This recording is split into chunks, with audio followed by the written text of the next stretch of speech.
How you doing out there, the original family that I have here on YouTube? Spider-Man and I are back with more TV, because TV's finally back, and here we are with the originals. So let's just take it up right now with the originals' newest episode, Long Way Back from Hell, because this episode certainly has a lot of references that I can make, along with the American Horror Story, Crazy House, and Arkham Asylum, and all that good stuff. So let's just get right into it, because this episode was really good, and I hope bad stuff doesn't happen, but we'll get on to that later on.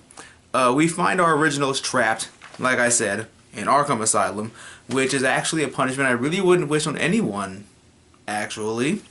So that's bad. We're trapped in Arkham, so I'll be looking for Two-Face and Penguin, and, you know, the only other attractive woman besides Rebecca, so we're gonna get right on that, get on that.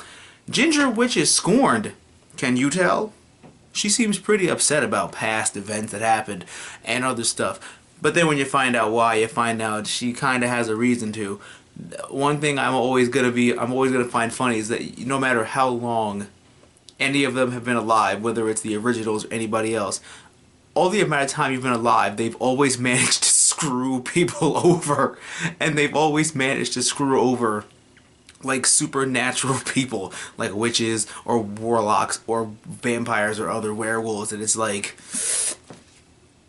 can you try pissing off humans? I mean, we haven't seen a human vengeful spirit come on the show yet, so you could try less of pissing off the supernatural being that has the ability to probably maybe kill you, or maybe we can just kill off some humans and, you know, have them less vengeful than a supernatural being that can kill you with one high five to your face. Writings on the wall, or in this case Elijah's body, which had to sell tickets. So finally able to see that, you know, and I'm like, there was writing? I was too focused on other things, so I didn't really notice. But yeah, writings on the wall and on Elijah. Let's luckily paint that over. You know, let's write on that. Let's get on them names. Let's get on that Rolodex all over Elijah's body and whatnot. Klaus can growl like a big bad wolf, but in his current state he's more like a tiny captive little puppy.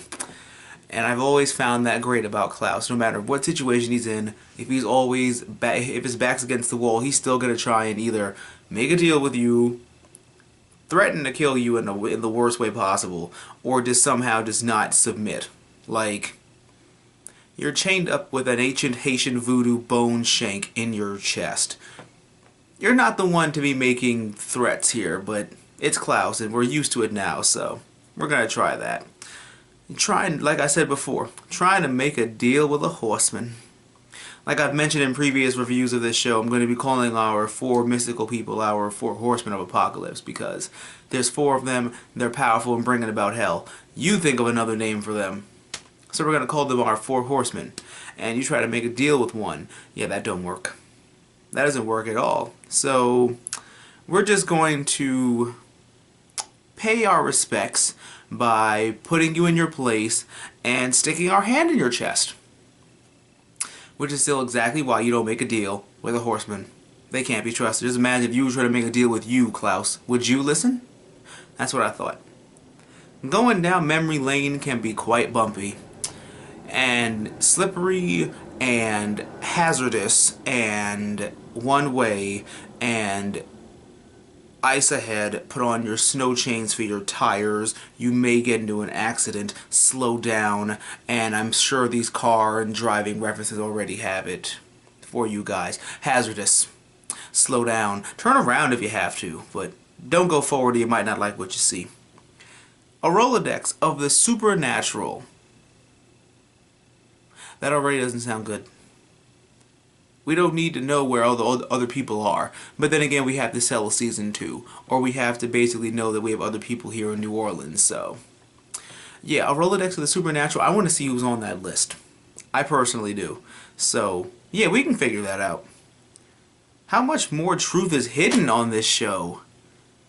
Like I said before, you screw people over, but then I guess you hide everything. And I'm like, okay. So now we have another backup truth to why this happened, and I'm just sitting here like, you're being alive for centuries, and I guess you keep secrets and you screw people over. But this one's pretty big. I will give him that. I will give Klaus maybe a little bit of reason to be upset about this one. I don't know. I gotta give him a little props here. I'd be upset too. I would be. You summon the wrong person and this happened. Yeah. This secret's so bad, it started on Vampire Diaries and it ended on the originals. That's how bad this whole secret thing was. It lasted 2 shows. 2! That's bad. Next thing you know, the other siblings are going to come back. And I actually do kind of really miss Cole. I'd like him to come back. The other one can stay dead. I don't care about him. But Cole can come back because I really liked him. Little Irish buddy. I liked him a lot.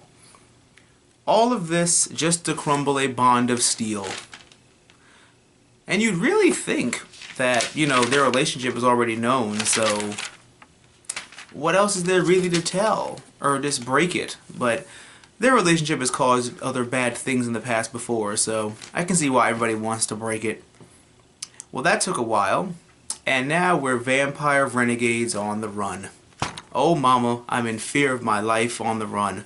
Oh mama, no. Yeah. I had to go into song, I'm sorry. I'm not really sorry.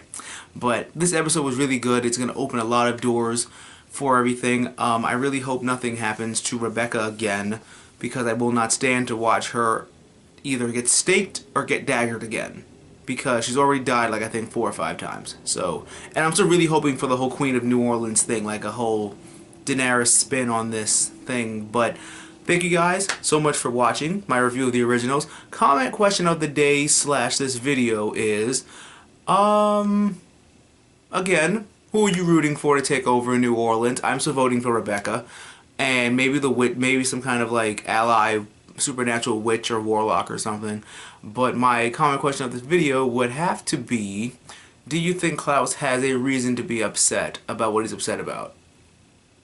They summoned somebody really bad and they had to run, and that caused more fear. But 2 questions: who are you rooting for, and do you think Klaus has a reason to be upset?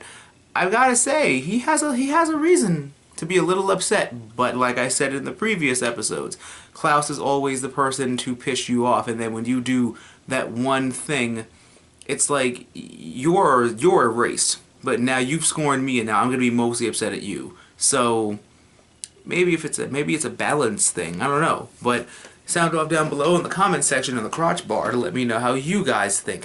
Thank you so much for tuning in to another episode of The Originals. I'll be back next week with more TV time with the originals and other TV shows. Me and Spider-Man here are going to try and find a way to bring back our favorite voodoo king. Oh, poor Papa, whatever his name was. I'm stuck on Legba from American Horror Story, so give me a big thumbs up, comment, rate, and subscribe, and share with all your awesome friends, and I will catch you guys again next week. Thank you so much for watching.